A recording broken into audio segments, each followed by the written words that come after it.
তো আমার স্ত্রী একদিন বলেছেন নামাজ ভালো বিধান, কিন্তু পর্দা তেমন ভালো বিধান নয়। পরে সিরিয়াসলি আমি তার মন্তব্যের ব্যাপারে জানতে চাইলে বলেছে এটা সে এমনি মজা করে বলেছে। এমন মজা করে বলা কথা কি ঈমান নষ্টের কারণ হয়? যদি হয়ে যায় তাহলে আমাদের সম্পর্কের কি হবে, অনুগ্রহ করে সমাধান জানাবেন। শেষ থেকে শুরু করি। যদি স্বামী স্ত্রীর মধ্যে কেউ একজন এমন কোনো কাজ করেন, কথা বলেন বা বিশ্বাস স্থাপন করেন যেটির ফলে তিনি ইসলাম থেকে খারিজ হয়ে গেছেন, তাহলে সেক্ষেত্রে স্বামী স্ত্রীর মধ্যে আর দাম্পত্য সম্পর্ক থাকে না, যদি অপরজন মুসলমান হয়ে থাকেন। কারণ মুসলিম স্বামী স্ত্রীর মধ্যে কেউ যদি অমুসলিম হয়ে যায়, সাথে সাথে তাদের মধ্যে সম্পর্ক বিচ্ছেদ ঘটে যায়। এখানে আপনার স্ত্রী যে মন্তব্য করেছেন, এই মন্তব্যের ফলে তিনি ইসলাম থেকে খারিজ হয়েছেন কিনা, এর উত্তর হলো যে তিনি যে মন্তব্য করেছেন পর্দা ভালো কোনো বিধান নয়, এটি সুস্পষ্টভাবে কুফরি।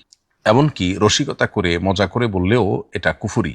তবে অজ্ঞতাবশত যদি এরকম বলে থাকেন তিনি, তাহলে সেটা ঈমান থেকে বের হওয়ার কারণ নাও হতে পারে। তারপরও সতর্কতামূলকভাবে আপনারা স্বামী স্ত্রী উভয়ে আপনাদের বিবাহটাকে পুনরায় নবায়ন করে নেবেন। দুজন সাক্ষ্যের সামনে প্রস্তাব এবং সম্মতি থাকবে এবং কিছুটা মহান নির্ধারণ থাকবে, তাতে আপনাদের বিবাহ নবায়ন হয়ে যাবে। এর জন্য ঘটা করে কোনো আনুষ্ঠানিকতার প্রয়োজন নেই।